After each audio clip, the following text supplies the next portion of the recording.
Hello and welcome to the Your Revolution podcast. The Your Revolution podcast is a collaboration between Revolution Personal and Performance Training in Melbourne and the Me Project. The purpose of the Your Revolution podcast is to inspire you on your mission of betterment. Each week on the podcast, you'll meet game changers who have created extraordinary lives, and you'll listen to stories and lessons to empower you to make the changes necessary to your life. The Your Revolution podcast is committed to fitness, health, nutrition, mindset, community, education, empowerment, and betterment, and we hope that you can take what you learn here and apply it to your very own revolution.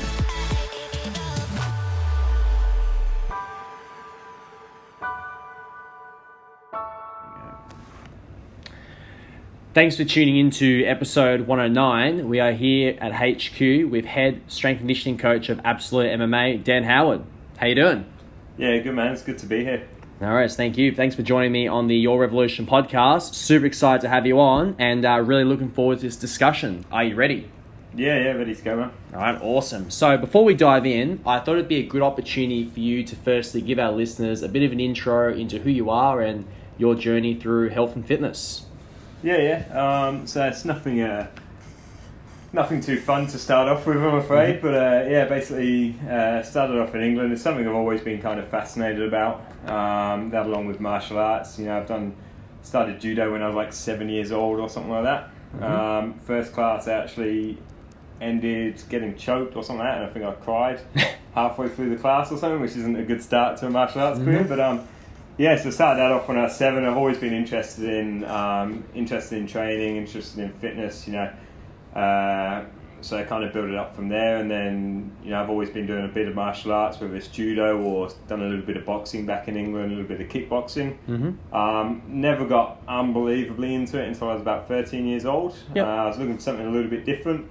My brother told me about Muay Thai and went to one session, which was like in my local town over. I'm from like quite a country town, so in the local town over, and never thought about it twice really. I just absolutely loved it from the first session, and went on from there. Awesome. Okay, and can you also sort of expand a little bit in terms of work? Were you straight away in? Did you get into health and fitness, or I guess? How when did it all start? I suppose you was getting into coaching. So I started back in England, just more through mates and all that sort of stuff. Started off, taking a few mates to the gym, helping them out, helping them reach their goals, all that sort of stuff, and then I thought I might as well get into it professionally. Might as well start getting paid for it, Absolutely. Always a good thing to do. So I got qualified, all that sort of stuff, and then started doing it. Part-time when I was studying, and then went into full-time, and then pretty much never looked back, to be honest. Like, it's always been a passion for me. I've always been kind of fascinated about how hard you can push and how far, kind of peak performance for the human body and all that sort of stuff. So always kind of wanted to progress. Started off personal training, progressed into strength and conditioning, and then just back that up with my passion for martial arts and kind of linked the two together. Sure. Now I might be reading between the lines here, but would you say, I guess being involved in martial arts and obviously being a competitor yourself has kind of given you, I suppose, a greater understanding of the coaching and I suppose knowing what I guess your athletes or your clients have to go through? Definitely. There's a lot of different opinions on this one. Some people say you do have to do the sport to be a good coach in it, be an efficient coach. It definitely does help. And it does help that I've had some professional fights as well. But I personally don't think it's needed that much. Okay. It's good to have done it, but as long as if you're good at your video analysis, you know exactly what the sport is, and you put a lot of research into it, then you can still be an efficient coach. It is going to be hard to break into it a lot more. Because I even have this sort of issue with some of the jiu-jitsu guys at the moment because I don't do jiu-jitsu. Yes. They might think I'm not as effective coach for strength and conditioning for jiu-jitsu. But I've been around it for a long time. I've done a lot of research into jiu-jitsu. I do train jiu-jitsu athletes as well, obviously. So it all kind of goes hand in hand, and having that experience does help. And it helps from a a confidence perspective. Sure. Also helps from your athletes knowing they know that you've been through that as well. They know that you know exactly what you're doing. They know how how they're feeling, all that sort of stuff as well. Okay, and can you also talk about, I guess, some of your early sort of influence through sort of martial arts and coaching in general? Yeah. So to be honest, I don't really know how it started. To be honest, I started off my first Muay Thai class. I didn't really know much about it, or I'm not like a guy that's grown up watching Bruce Lee or anything like that. And then a lot of people say he's kind of like their passion or their reason for getting into it. I heard about it from my brother, loved it ever since, and it was one of the harder things that I found that I could do. So decided to do it. Just never got boring. In terms of strength and conditioning or fitness, it's just all the greats like Verkhoshansky, all that sort of stuff. I've always absolutely loved their work, and then just looking into from their basic books the methods from there, and kind of coming up from there. They're always the classics for a reason. So I think everything, even the new methods that are coming out now, they're pretty much derived from their work originally. Yeah, no, absolutely. Okay, now as you touched on, you competed in the discipline of Muay Thai, and I did obviously look at your records here: 8 wins and 2 losses. Can you expand on your journey through Muay Thai, and I suppose for those who don't know what Muay Thai is, probably give us a little bit of insight of what it is, and so Muay Thai is kind of known as the art of 8 limbs. So you've got, obviously you've got kicking and punching. You've also got your knees and elbows as well. So it's a pretty brutal sport, to be honest. It's most of the scoring, especially in Thailand, is based on perceived damage. So if something's seen to do damage or seen to hurt your opponent, it's going to score pretty highly. If it doesn't look like it's done much, or even if it's a hard shot, hits clean, but your opponent doesn't react to it, it's not going to score as much. Easiest examples would be like elbows. Generally speaking, they don't score too much, but then if they cut someone open, it's going to suddenly score highly. Just because obviously it's done a lot of damage. Absolutely. So obviously the goal in Muay Thai is to get out to Thailand, fight in Thailand. So that's, ever since I started, that's kind of what I wanted to do. As soon as I got the money together and the time available, pretty much went out to Thailand. Basically just bought a single ticket to Thailand, no accommodation booked, nothing. And then said to my mum, I was like, I might be gone a month, might be gone a year. Who knows, And then 11 years later, I went back there. Oh, wow. So pretty much went out to Thailand, started off at Rawai Muay Thai in Phuket, or in Rawai, and then went to Tiger Muay Thai when it was still pretty small. I think they only had like 2 boxing rings there when I was there. Yeah, wouldn't have been much back then. No, I think they've got something like 12 boxing rings now. So quite a bit different. And just the whole vibe around Thailand was a lot different. Not as many tourists, a lot harder training, and you got some real good fighters coming out of there. Well, obviously you would have seen. I mean, now you'd probably argue saying it's, I suppose, like the mecca now of I suppose not mixed martial arts in Muay Thai. You have, I suppose, a who's who of people now that train there. So it definitely has changed or grown. You've still kind of got the two different levels, I'd say. So you got like Phuket, which is kind of for people that want to go out there for a bit of a holiday, train, maybe fight. And then you got kind of Bangkok still, which is still pretty hardcore. You're going out there to train, and you're not going to kind of mix it up. So you'll be doing, your 2 sessions a day. You won't be going out drinking after all that. So you got the 2 levels still, which is good because it means you get that traditional training in if you want to. It's also good because if you want to do it a little bit, pick it up, maybe start it, and then you can go to Phuket and do that as well. Oh, very good. Now, are you actively or maybe looking to possibly continue or compete again, or would you say that you're more focused on your coaching? Yeah, sadly I'd have to say more focused on my coaching. I still love it. I'm always going to have a passion for it. I'm always going to be dedicated towards the sport. But definitely, the time that I put into my coaching and my education, it kind of got to that point of, and it was kind of at that point on the last fight that I had, was kind of like, should I go, it's in the evening, should I go to the gym and train, or should I go home and study? And sadly, study always had to win, so so it kind of got to that point, so then I had to kind of cut it there, and then I haven't haven't hit pads for a while now. I'd like to get back into it and get some time to hit pads and possibly even spar with the guys at the gym, show them who's boss. But no, you got to do that every now and then, yeah. Other than that, full throttle into the strength and conditioning. I've always been a guy that you've got to put 100% into whatever you're doing. Sure. Strength and conditioning is my passion at the moment, so I want to kind of help develop as many people as possible.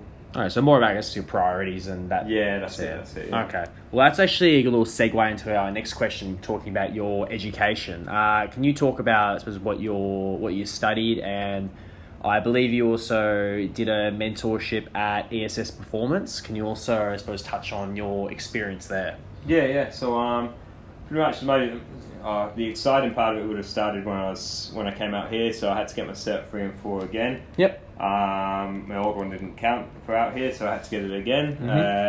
So I was basically working, and don't hate me from this, I was working a sales job in the city, so them charity guys on the streets that are really fucking annoying. Annoying, yeah. Yeah, I was one of them. Yay! So, I was doing that during the day, that's skipping forwards a little bit, sorry. So I was actually, what was it doing? Just had it in my head as well. During the day, that's the one. During the day, I was doing my Cert 3 and 4, so that was 9 a.m. till 6 p.m. Yep. And then I'd go and work nights in a hotel, 11 p.m. till 7 a.m. And that was in Box Hill, and I was studying in the city. Okay. So I'd basically go between them. I'd come home from studying, doing my Cert 3 and 4. My partner at the time would have food cooked for me, so I'd eat that. I'd have an hour nap, and then I'd go to work. Wow. And then I was just a night porter at a hotel, basically. So, so that was Cert 3 and 4. So I've done that for 8 weeks. Yep. Which is pretty shocking that you can get your Cert 3 and 4 in 8 weeks, first of all. But I think they've kind of cut that out now, which is good. But it was just a way to get a bit of paper, get certification for out here as well. Well, obviously you'd already done the study before. So that's it. It's more about having That's it. It was just kind of being legitimate out here. So so that was that, and then quit the job as soon as I got certified. Started working in Fitness First, just as a personal trainer. So just paying rent, the usual deal in Fitness First. Done that for about a year, and then started studying my exercise science degree. So I'd done that at Deakin. I'd done that as an international student as well, which was pretty crazy.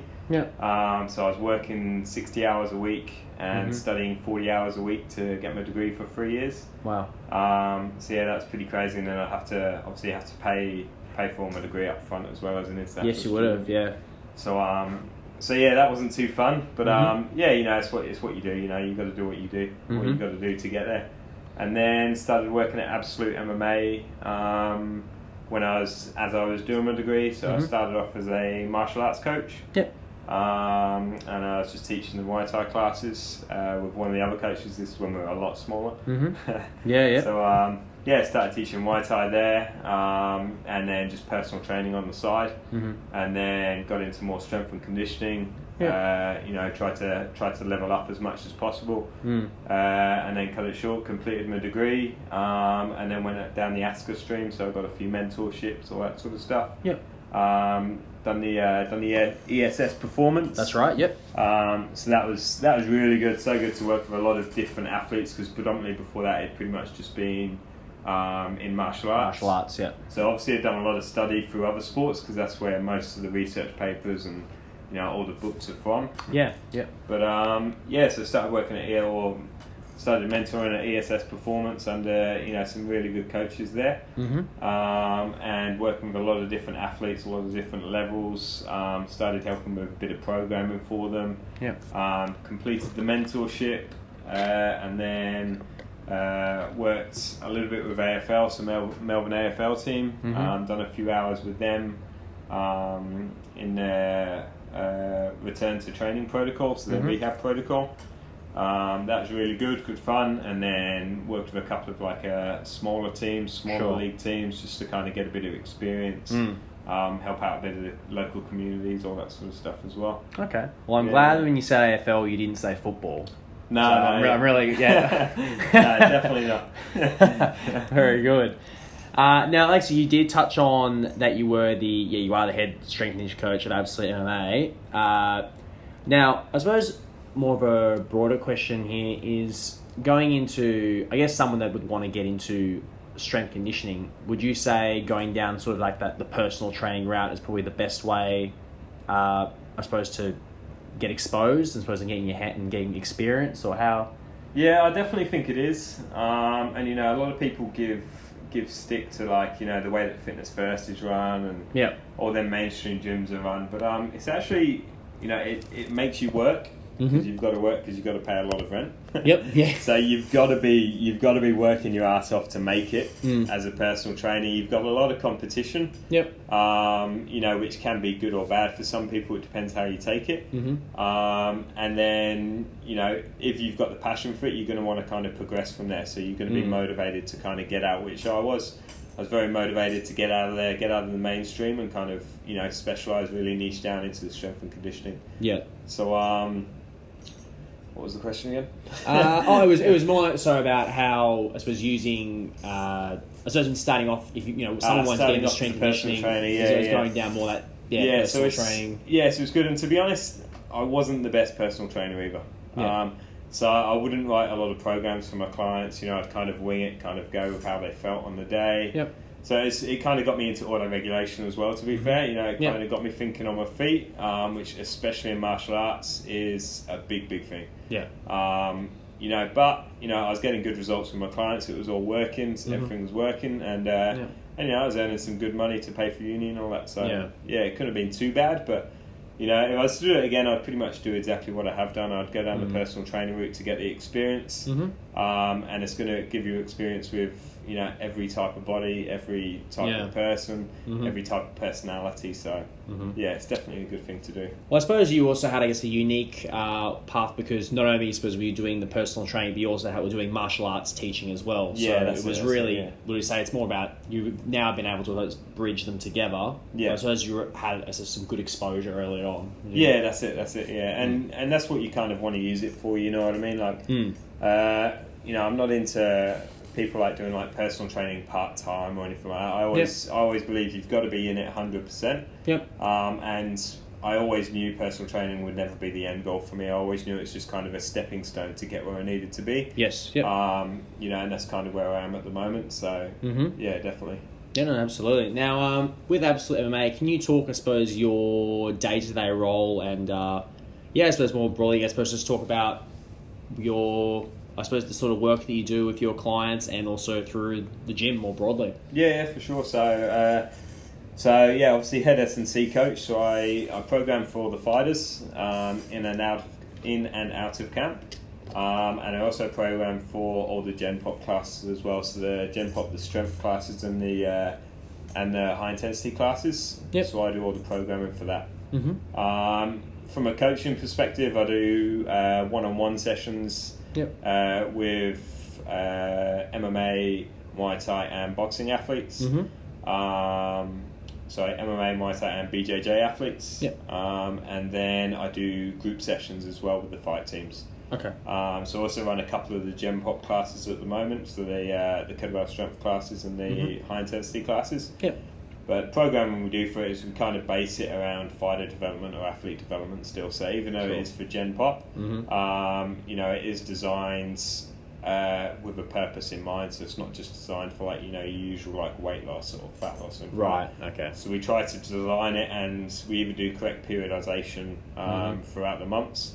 To make sure that they are getting somewhere and make sure that they are improving, and it's all got that kind of end goal, which is just for development, peak performance development. Well, I was just going to touch on, so would you describe Absolute MMA as a gym more for performance based? So I mean, obviously you'd probably get clients who come in that might want weight loss, but would you say it's more sort of performance sort of specific style of training? So I'd say we've basically got two sides, and two sides are pretty strong, to be honest. So we do have the Gen Pop guys that just want to go in there for something different. Want to have a bit of fun, want that kind of community feel to the gym as well.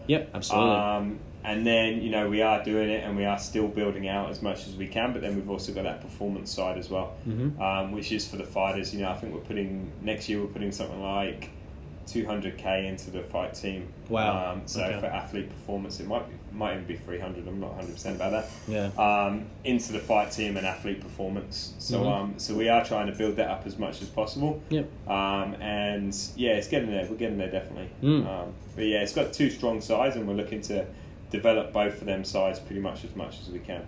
Yeah, no, absolutely, and that's what I mean from a coaching perspective. And you must really obviously enjoy the variety, I suppose, of not just working with athletes but the general population as well. Is that pretty fair to say?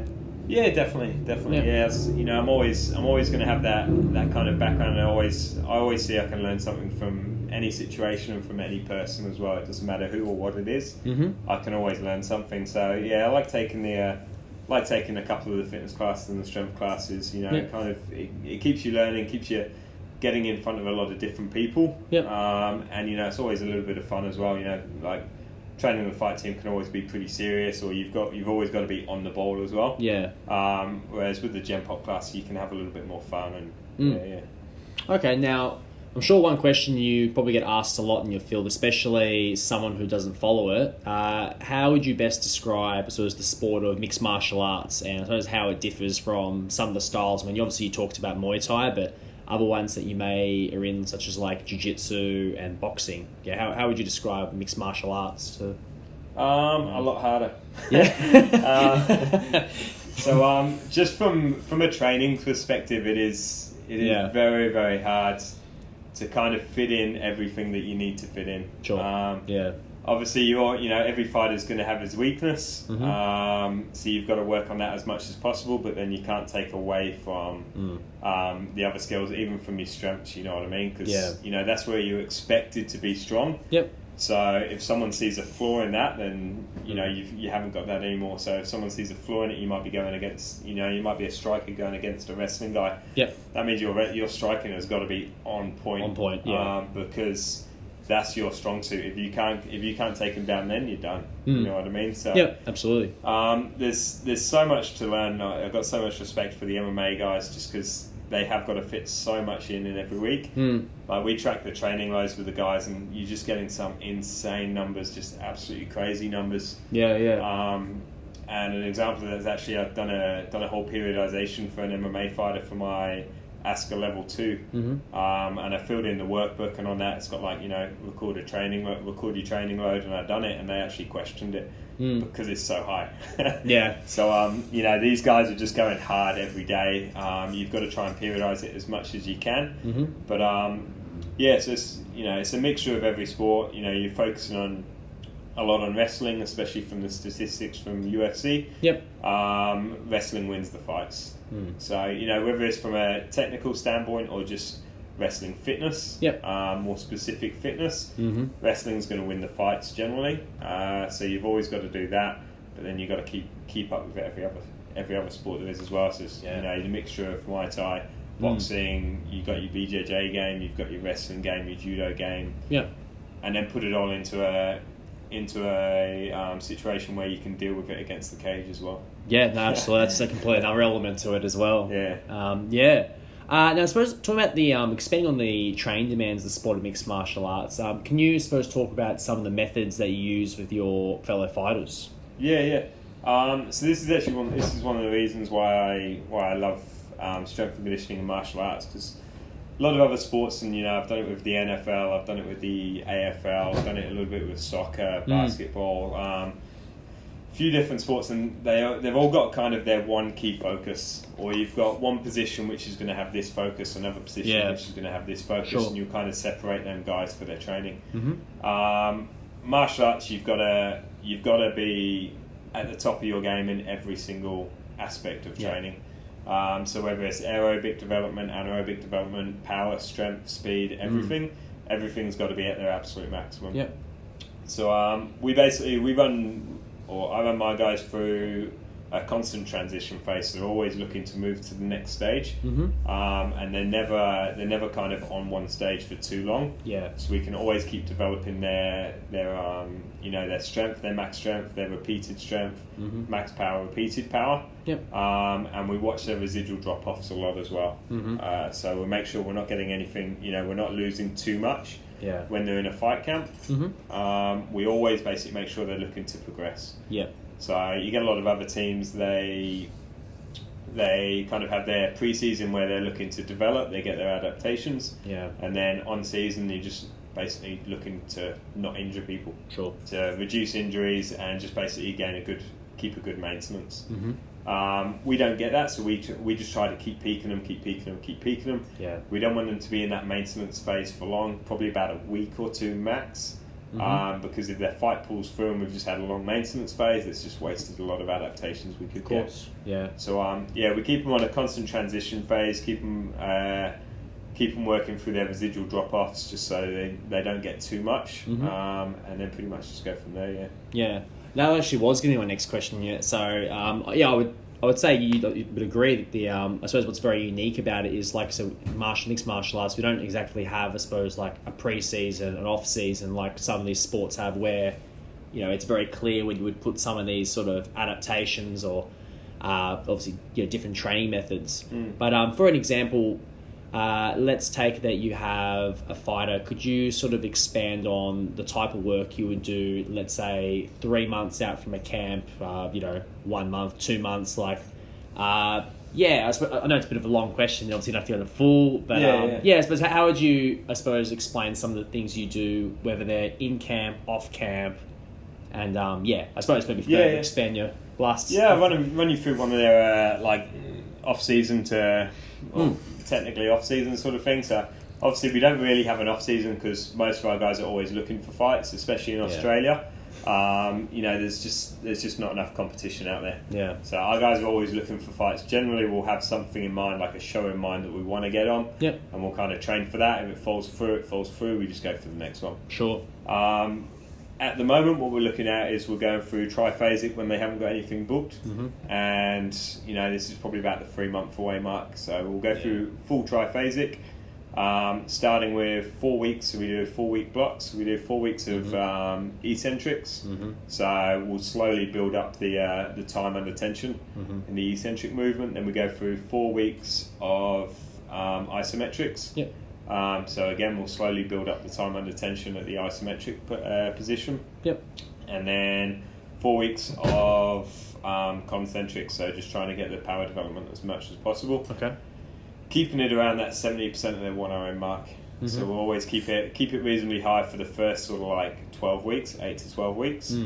After this point, we'll start to look for a fight. So we'll either have a show in mind again, or we'll really start to look for a fight, start to narrow down into kind of a competition day. Yep. Perfect world situation, we're going to have sort of like 8 weeks for a fight camp. Doesn't often happen, but perfect world situation, we'll do that. And then we just run them into condensed conjugate method. So basically what this is we get them 2 days a week. We'll get them for around about an hour each session. Sometimes it'll spill over a little bit, but about an hour each session. And we'll just basically look for the stimulus that we're looking to get. So they'll be looking in condensed conjugate. We'll run max effort lower body, dynamic effort upper body on one day, and then the other day we'll switch them around. So then we'll go max effort upper body, dynamic effort lower body. And then we just basically work accessories to build structural integrity in any problem areas, usually the shoulders, hips, or neck, something like that. Now, in terms of the actual looking at the numbers, are you going more off 1 rep maxes or RPEs? What sort of how do you look at that? So I look at velocity a lot. Okay. So I don't look at the numbers purely because the amount of training they're doing outside of the weights room is just insane. Like they're training sort of like 3-4 hours a day. A lot of them have day jobs or coaching or something like that. So they've got a lot of stresses.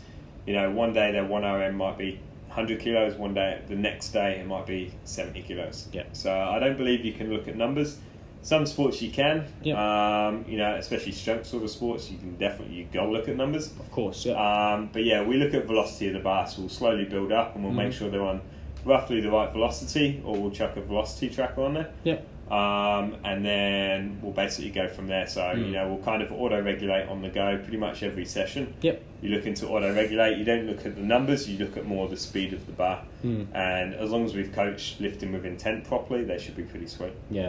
Would you say that's probably like a mistake that a lot of coaches make in mixed martial arts? Because I would say, like you probably just mentioned Vasco, like, you've given them something they've looked at and saying, oh, how does this all work? Like, it's probably, I don't think it's a sport where there probably isn't enough, maybe that knowledge in strength conditioning. And it's obviously growing and obviously more is being learned, but what would you say, I suppose, is the biggest mistakes that most people make to like a strength conditioning program for mixed martial arts?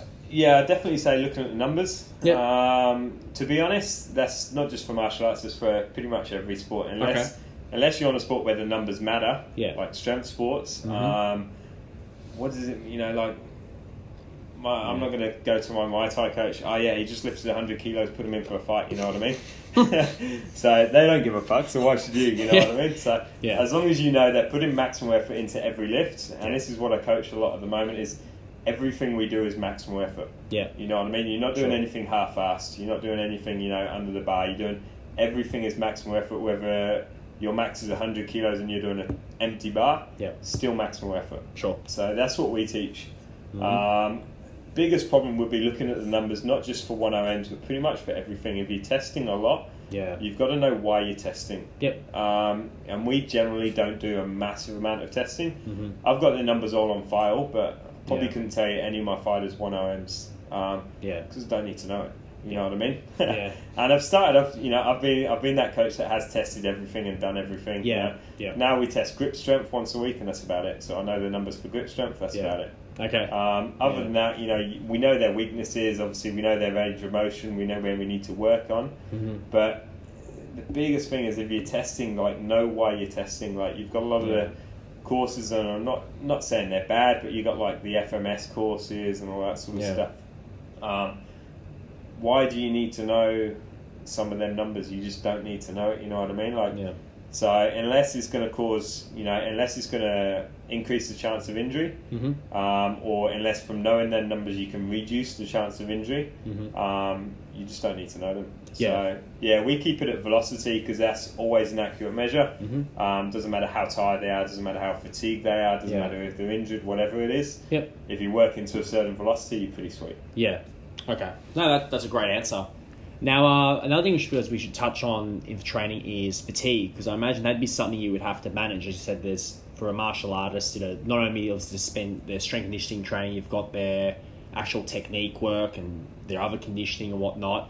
I suppose in your role, how do you manage the fighters' loads and when it comes to their skills work, S&C work, and I suppose what are the methods that you use to sort of prevent that sort of overtraining and whatnot? So again, we use training load a lot, and we use RPE. So we use the scale 1 to 10, and that's pretty much all we use, to be honest. I've tried and tested a lot of other methods. They're just not very accurate. Especially in martial arts, because you've got, we use grip strength, but if we do it every Friday. If they've just had a jiu-jitsu session suddenly, though, their grip strength's going to be down, so you can't really accurately gauge that. Of course. And because their training changes a lot throughout the week, you don't know if they're going to be doing jiu-jitsu on a Friday or not, whatever. Same with vertical jump. I've tried using vertical jump. Again, too many variances. If they've just sparred the night before, they've taken a lot of leg kicks. Probably not going to be jumping very high. Good. So at the moment, all we've had that's working for us is training load, and even in regards to that is the general research on numbers doesn't really work too well. So we kind of get a gauge of their rolling average of the last 4 weeks, and then as long as we don't see any massive drops or any massive increases, then we're pretty happy. Generally speaking, we've got it all on a Google Drive, so generally speaking, I'll have a look at it every night. If I see any reds, anyone feeling pretty bad wellness wise or RPE wise, then I'll drop them a message, or if I'm seeing them, I'll see them, chat to them, have a chat to them, see how they're doing, possibly give them the day off or something like that, for them to do a bit of swimming, give them a bit of active recovery, something like that. So is there always that sort of constant communication with your fighters in terms of their, getting that feedback or their energy levels, how they're feeling? That's it, It's all pretty... And you got to do what works for you. I mean, I can't remember who it was, but someone mentioned to me once, there was a very top level coach, he just used a handshake of his for NFL. I think he just used the handshake. So whenever he saw his guys, grip strength. So. He would shake their hands, and he would know, like, you know, if someone's usually pretty strong, pretty dominant hand grip when he shakes their hand, then they're pretty good. If suddenly they drop off and it's pretty weak limbs, then they're obviously fatigued. So you're going to be able to tell from that, you know. So it's kind of whatever works for you. We've used RPE and wellness and, you know, the Google spreadsheets, and that's kind of worked well for us. They can do it at night, takes 30 seconds. And the amount of data I can get from that's just crazy. Yeah, no, absolutely. Would it be fair to say your approach is sort of very like sort of scientific? Definitely, Try to keep up with the most up to date scientific research. But obviously, it's not all gonna stick to that. You know, you've got your clinical and then you've got your practical, and you've got to kind of find the transfer between both and find the connection between both of them to see what works for you and what works for your fighters. Yeah, no, absolutely. And it also sounds like there's a lot of flexibility in your program as well. I mean, obviously you've got structures in place, but being in martial arts, like you said, you might not always get that 8-week training camp. I'm sure you probably have fighters that would go into a last-minute fight or definitely. So, no. We always try to keep them ready, basically. Always try to keep them around the scale weight, around that 10 to 12% over the scale weight, so we're ready to cut weight. Watching their residuals, we can always make sure they're fit and strong, ready to go. Other than that, you pretty much, it's all about the program and the auto regulation you can do. You know, you can have anything set in stone, but you know, if someone comes in limping, then you're probably not going to do a leg day, even though you've got a leg day planned. Sure. You know, so you've always got to, you know, auto regulation is always going to be the key thing to be a good coach. And just having that coach's eye, having that relationship with your athletes is just second to none, to be honest. Would you say that's probably one of the most important aspects from the coaching, as well as having that sort of rapport and that relationship? Definitely. You can, you can write a program. It can be the best program in the world. Yeah. If your athletes don't respect you and they're not going to listen to you, then what's the point of it? They're not going to do it. You know. Sure. No, absolutely. Now, slightly switching gears here. One topic which I've been really looking forward to talking to you about is your recent experience over in the States with American Top Team, and probably working with, I'd actually say it's probably one of my idols, and probably I think the best strength and conditioning coach in martial arts or just in general at the moment is Phil Daru. Can you talk about sort of how that opportunity came about and your relationship with him? How did you meet him and whatnot? Yeah. So I met him, actually first time I met him, so I followed him obviously for years on social media, on Instagram, on Facebook, all that sort of stuff. And then he came down to Melbourne to do a seminar. Met him there. So he'd done a 2-day seminar in Melbourne, 2-day seminar up in Sydney. So he was just basically presenting his ideas on periodization, what he does with the UFC guys, all the guys at ATT, all that sort of stuff. And then I kind of presented to him my ideas on periodization, what I do, what we do, all that sort of stuff. That's a little bit with McGregor Manere as well from Fitline. Okay. We presented that, and then he was like, "Do you want to come up to Sydney and present with me next weekend?" So obviously, So after I was kind of blown back, like holy shit. I obviously took the opportunity. So 2 days later, or I think it's 2 days later, I went to Sydney with him and the team, and presented that weekend. So I was just basically up to like 22 hours a day working on a presentation to give to people. Stand up there with Phil Daru. I was like, holy fucking shit. Presented that. That all went pretty well. Hopefully the guys received it pretty well and enjoyed it. And it's just basically a presentation on kind of how Phil's training differs from our training, because there's quite a bit of differences just with the different stresses that our guys have got, the time they've got to train. Obviously most of his guys are full-time athletes, so they're training, fighting full-time. That's their job. Point. Our guys, usually they're working throughout the day. Even our pro guys, they'll be working throughout the day or coaching, and then they'll be training at night. So there's a lot of different things we can do, and then we get our guys all year round as well. As Phil usually gets his guys for that fight camp, and then they fight, and then they go back home, come back to him 12 weeks out, fight, go back home. So he only gets that 12-week build. So he gets a definite 6 to 12 weeks usually. But he'll get that build and he'll know exactly how long he's got for fights. A little bit different. So we presented out there with him. He went back home. I came back here. And then I went out to Singapore to present with him as well. So we presented at a gym there. So we've done like a 2-day presentation, 2 or 3-day presentation. And that was on like, so he done kind of what he does, periodization, all that sort of stuff for ATT.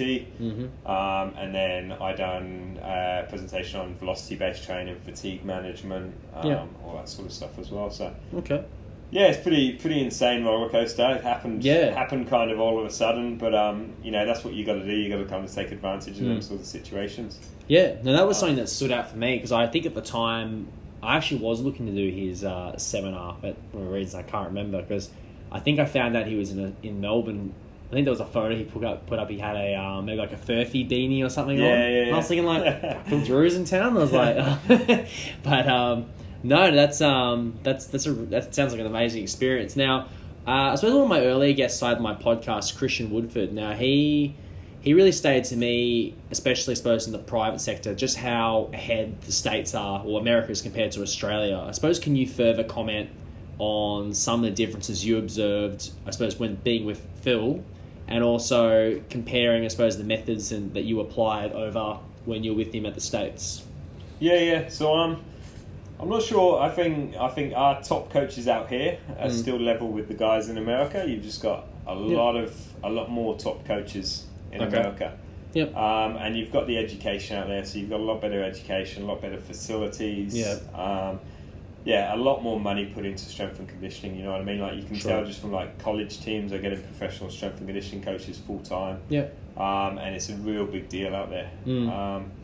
So I think the main problem about here is kind of athlete education. Yeah. Because a lot of guys don't know the difference between like a personal trainer and a strength and conditioning coach. Of course. Yeah. And then you've got personal trainers calling themselves strength and conditioning coaches. Yeah. And you've got strength and conditioning coaches that can't make a full-time job of it, so there'll be personal training on the side. Yeah. So you've kind of got that sort of aspect. So it'll definitely get there. Yep. But just because you've got that bigger gene pool, you've got a lot more coaches in the States. I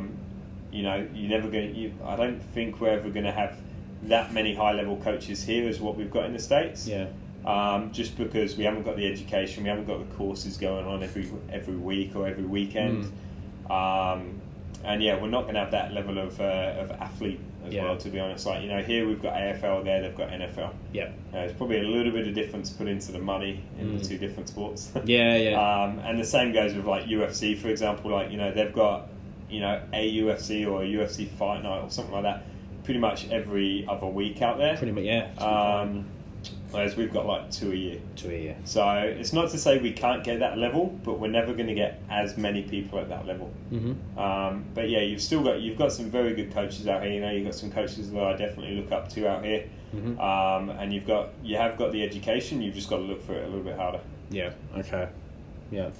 So would you say, in some ways, would you say that I suppose like fitness, like the fitness industry is kind of holding us back a little bit in the sense with the personal training?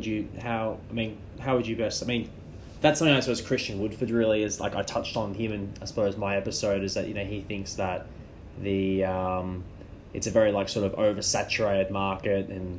He has a lot of views on it, but what would suppose you say is, could you suppose expand on what you think's really holding it back and how do you think it could get better? Yeah, personally, I think the biggest holdback for it is social media. Yeah, you've got a lot of unexperienced, uneducated people influencing a lot of people. Yeah, and that's sadly the kind of how it is at the moment. You've got the people that look good.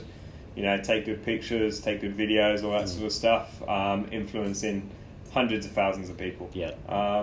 That's actually one of the reasons, or, as well as Phil telling me to do it more, one of the reasons why I do more Instagram now is because I actually realised my partner works at a Forex company, Pepperstone. So she works there and her boss was voted he was 7th richest young Australian or something like that. Oh wow, okay, yeah. So pretty big deal. Yeah.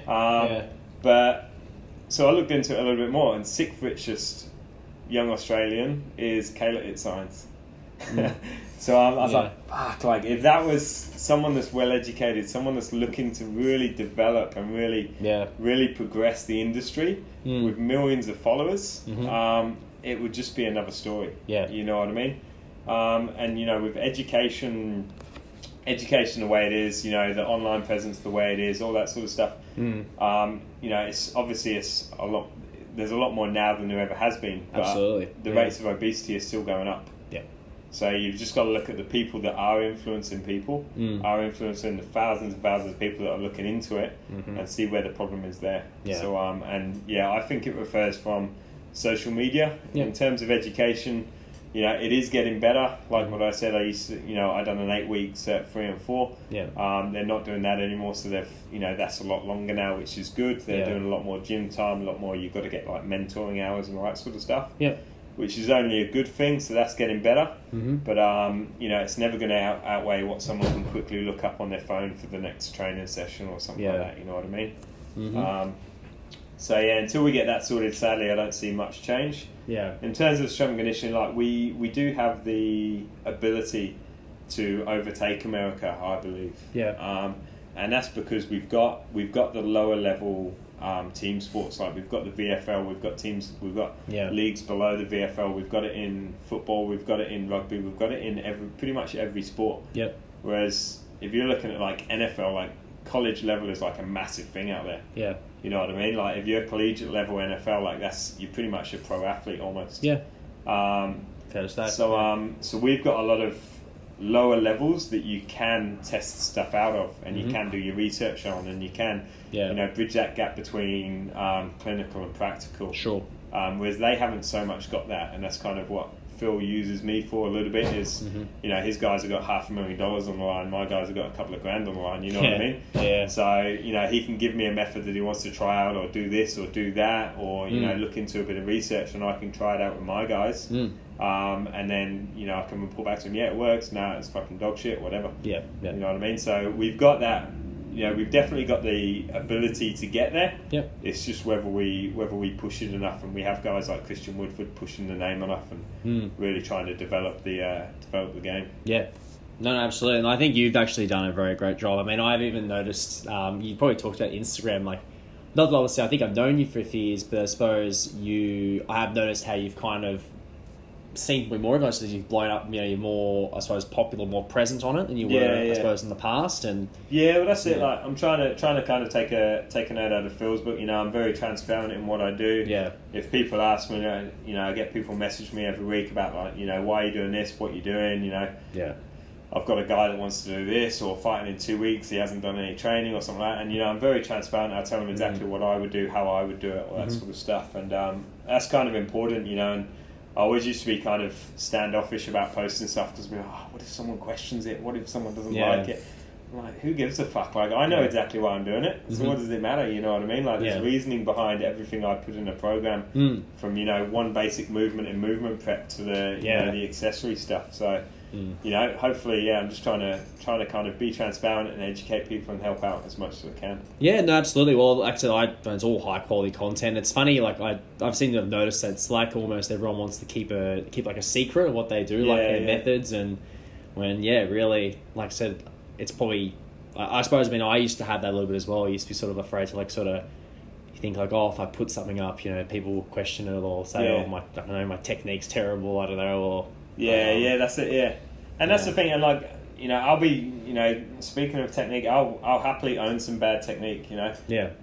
Some of my, you know, a lot of my athletes, they're not professional lifters, they're not looking to be professional lifters. So, you know, as long as there's no increased chance of injury, then, you know, I'll happily own that bad technique. As long as we're getting the stimulus and they're not going to injure themselves doing it, then they can go ahead and do it. No, absolutely. Now, I suppose going back to Phil Daru, can you actually talk about your experience in the States? Because I believe you were there at the time. Dustin Poirier, he would have been in fight camp. So he was just finishing off. He actually left the day before I left. Oh, okay. So he went to Abu Dhabi. I came back here. Absolutely crazy experience. Really good. Really good just to kind of see that level of fighter, you Yeah. know, kind of their mentality behind training. Yeah. Good to see that they also don't all want to do strength and conditioning, so it's not just their Australian thing. Yeah. But yeah, good to kind of see their mentality behind the training. Even if they don't want to do something, they'll still get it done. They'll still do what they need to. Yeah. And good to kind of see his relationship with the fighters. That was probably the key takeaway from what I had there, was just his relationship with the fighters is just second to none. Like, it's just absolutely amazing. You know, how he interacts with them. You know, he's, you know, you'd go out there, you know, if you didn't know he was their coach, you'd probably think he was their best friend. You know what I mean? Yeah. So he has got that, and he's got that with every single fighter that he trains. Like, you know, whether it's one of the, you know, the top guys like Dustin Poirier, or one of the smaller level boxers, or, you know, like Bellator fighters or something like that. So I say smaller fighters. Boxing, they're still got like his boxing guys are still like world champions. The savages, So he hasn't really got his small level fighters, but it doesn't matter who it is. Like, you know, you would think they're best mates. Sort of thing. Like, definitely. Now, is the American top team as big as they say it is? I mean, I must say, looking, every time I see footage, it's just a massive facility, and it's. I mean, you did mention the amount of fighters, but. And even though I just marvel, I suppose, how many high-level and good fighters there are that train there. Like, that's it. Yeah, so the fighters get a good deal. Like, you know, they do look after the fighters. So that's, you know, that's definitely one of the reasons why they've got so many fighters there. They've got, you know, obviously they've got the world-class coaches. Massive, it is a massive facility. But they do look after them, so it is a good gym for their fighters, all that sort of stuff. You know what I mean? But yeah, it's an incredible facility. As soon as you walk in, like, you know, you've got two cabinets with all the belts they've got, which is fucking hell of a lot of belts. Sure. And it's just kind of breathtaking first time you go, and it's just absolutely insane. No, absolutely. Now, I suppose let's finish with Phil. Would you say have you got sort of any future trips or further projects with him or American top team? Yeah, so I'm always talking to Phil. You know, like he's my, you know, he's the man at the moment. You know, he's a really good mate of mine. I'm happy to say. But yeah, always talking to him, always looking for the next big thing. You know, I'd love to get out there for maybe like Joanna's camp or something like that, or maybe get out there for like Joanna when she gets the next title shot, something like that. You know, because that's gonna be coming for sure. So or even Dustin when he gets the next title shot again. You know. So there's big things for them to come. So I'd definitely like to get out there sometime next year for them. No, absolutely. Now, I suppose for some closing questions, one thing I'd like to always like to kick off and ask usually every person on this podcast is probably what is one thing you wish you had known before you began your career? One thing I wish I'd known, how important networking is probably. Okay. So I still am a little bit, you know, I'm kind of more introverted kind of thing, which is a little bit unusual for a coach, but as soon as I get to know people, I'm very, very extrovert. You know what I mean? So, you know, I know I can go in, I can control a room, I can coach, I can coach anyone. I can do whatever I want. But networking's a very, very big thing. You know, it's so much of it is who you know, just so who you can, you know, relay ideas off of. You know, even if it's not from, you know, a professional advancement kind of standpoint. More just from, or, you know, not just, a lot of people think networking as, you know, I can go work for him, but I see it more as just, you know, kind of learning off of as many people as possible, you know, and I'm never kind of closed-minded, so, you know, even if it's someone, you know, like I mentor a few guys as well, but you know, I'm happy to learn off of them as well. They've always got different experiences from me, just like I've got different experiences for them, just because, you know, I'm head of the gym, it doesn't mean I can't learn anything, you know what I mean? No, good answer. What would you say is your biggest failure, and what did you learn from it? Biggest failure or biggest mistake I'd probably say is like not looking into enough stuff sometimes. Like I'm very, you know, I love technology, my technology, and a lot of the times I'd maybe buy something that I probably shouldn't have, or that it was pretty fucking useless or something like that. I do that a lot, so Black Fridays can be bad. So it's helped for me as well. But so I've definitely kind of gone into a lot of things without doing the proper research or without testing it out myself or something like that. So and that's kind of why a big thing about velocity-based training was good for me, because before I'd done it, it's a big investment in the gym wear, but before I done it, like I looked into it, I researched it a lot, Pretty much read most of the papers that were around about it, all the books, all the ebooks, everything. And then I decided to invest in it, and it's been pretty much the best thing I've done for my athletes. And just from, you know, performance kind of standpoint, for my own training, for everything. It's kind of completely changed how I train people. Yeah, no, absolutely. Now, I suppose it all ties on to the top two, but what advice, I suppose, would you give someone wanting to pursue a career similar to yours? Yeah, probably study. Yeah.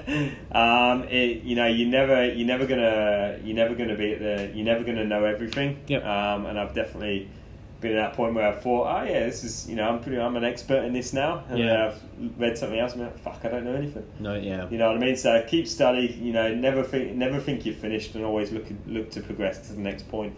So you should never be stagnant. Try to never get comfortable in your job or your education or your role. Yep. Like I'm constantly undergoing something. My missus gets pretty pissed off because I always talk to her about one thing and she's like, what one's this again? I'm like, it's this, how don't you remember? Like, you do so much. So just keep studying, and you know, never think you're going to master this art. You know, it's always you're always going to be able to progress a little bit more. Yep. No, great answer. Now, a little bit of a curveball question here. I always throw at people: if you could step into my shoes, what would you have asked yourself that I didn't? What have I asked myself? Not too sure, actually. Not too sure. Maybe, is there anything you would have done differently? Yeah. Okay. Yeah. Now you're going to ask me, is there anything?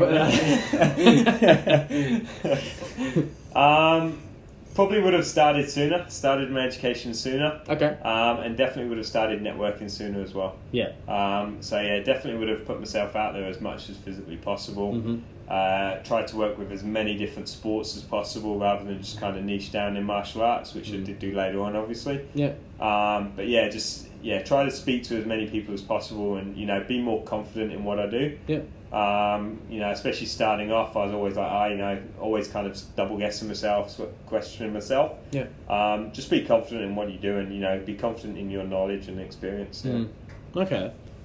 Now, would you say, actually, building on a little bit from that, would you say it's, it's a percent, but would you also, so you think it's very important to suppose, probably not niche too fast? Would you say it would be better if you were to, like, I suppose, like kind of what you did, I suppose, in your mentorship when you looked at other sports? Definitely. Is that sort of the approach you're trying to say? Like, for sure. Especially with a sport like martial art, like there's not a lot of research gone into it, not a lot of money that goes into it. So, you know, in a sport like that, you've got to look at other sports anyway. Yeah. Okay. And I know Phil's the same. You know, like the amount of research or the amount of reading I do into martial arts strength and conditioning is very minimal. You know, I read the odd book here and there, but predominantly I'm looking at the major sports. I'm looking at the NFLs, the footballs, the rugbies, you know, a little bit more about boxing and stuff like that. Yep. Because that's where everything is, that's where all the money is, that's where all the research is. And then we kind of adapt it to what we do. Sure. So if you're working with them guys as well, and I know Phil works with a lot of other teams as well, I know, you know, a lot of the bigger coaches are in the private sector. Yeah. Not the well-known coaches, but the bigger, or in my opinion, the better coaches. Sure. Because they do work with so many different sports, so they can kind of adapt what they need for each individual sport. Yeah. Okay, great. Now, before we get into we call the signature 20 questions, where can our listeners, I suppose, connect with you online, or how can they find you if they want to learn more about you? Yeah. So I've got you can always ask for me from the gyms page, which is absolutemma.com.au. Yep. My Instagram is @CoachDanHoward. Or you can email me, coachdanhoward@gmail.com. All right. Perfect. Simple. Nice and easy. Alrighty. Well, here come the signature 20 questions. So, like I said, they're typically sort of like 1, 2, 3 word responses. Are you ready? Ready, yep. Alrighty, here we go. Alright, question number 1. Barbells or kettlebells? Barbells. Question 2. Zercher squats or front squats? Zercher squat. Nice. Question 3. Acai bowls or granola bowls? Acai, especially after America. Yeah.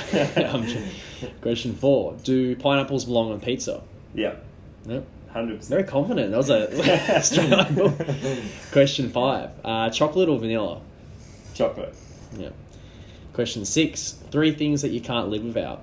My iPhone, my iPad, and my MacBook. Very good. Question 7. Favorite sports team? Arsenal. Oh, very good. Question 8. Most annoying habit? I fidget a lot, which is, I wouldn't say annoying to me. It's very annoying to my partner. Yep. Very annoying to my whole family. Yep. And everyone that sits with me. But yeah, it's good for me. Okay. Very good. Question 9. 2 movies that everyone should watch? That's a hard one. I'd say Ong Bak. I loved Ong Bak. Yep. What else? I'm going to say something more recent, maybe I Am Legend. Okay. I Am Legend. I Am Love Legend. Will Smith. Will Smith, yeah, that's right. Oh, very good. Okay, question 10. If you had 2 superpowers, what would they be? Super strength, obviously. Yep. And flying. Okay. Flying would be good. Flying, I like it. Very good. Question 11. Burgers or tacos? Burgers. Nice. I'm in Melbourne, come on. Yeah, it's true. Question 12. 1 word to describe you. Legend. Legend? I was going to say God, but I don't God, know. yeah. I don't want to annoy anyone. Yeah, no, fair enough. Nowadays. Absolutely, yeah. Question 13. What 3 things would you take on a desert island? Is there Wi-Fi? Yep. Yeah. All right. My phone, my MacBook, And and my iPad. Very good. Question 14. Favourite holiday destination? Probably Japan. Okay. Yeah. Did you go there recently? Went there a few years ago. Going there for Christmas again. Okay. So yeah. Very nice. Question 15. Signature dish? Did I cook? Yeah. Did I cook or did I heat up? That I cook would have to be probably spaghetti bolognese because it's very easy. Or tacos actually. Okay. Tacos. I thought you were burgers. Since I was on tacos. Yeah, but I can't cook burgers, so tacos. Sure. Yeah. Tacos are easy. Yeah, that's a fair point. Fair point. What about heating up? Is that? What about heating up? Heating up pizza. Yeah. Let's say pizza. Yeah, good. Question 16. What's the best Wi-Fi name you've seen? I'm not too sure actually. It'd have to be something like. I can't think of it. I know we've got a Hulk Smash in our apartment at the moment. Yeah. But yeah, there was another one that was really good, but I can't remember it. Something that had penis in, but I can't Something remember. ridiculous. Yeah, fair enough. Question 17. Do you have any superstitions, and if yes, what are they? No, don't think so. Although it's kind of a superstition, kind of OCD sort of thing, but whatever I do, it's got to be in pair or got to be an odd number. Okay. So if I tap the bench, it's got to be 2 times. I can't do it 3 times. All right. Otherwise, I go mental. Yeah. I like it. Question 18. If you were the president of the United States for one day, what would you do? Make healthcare free. Yep. Nice. All right. Question 19. Favorite word in English?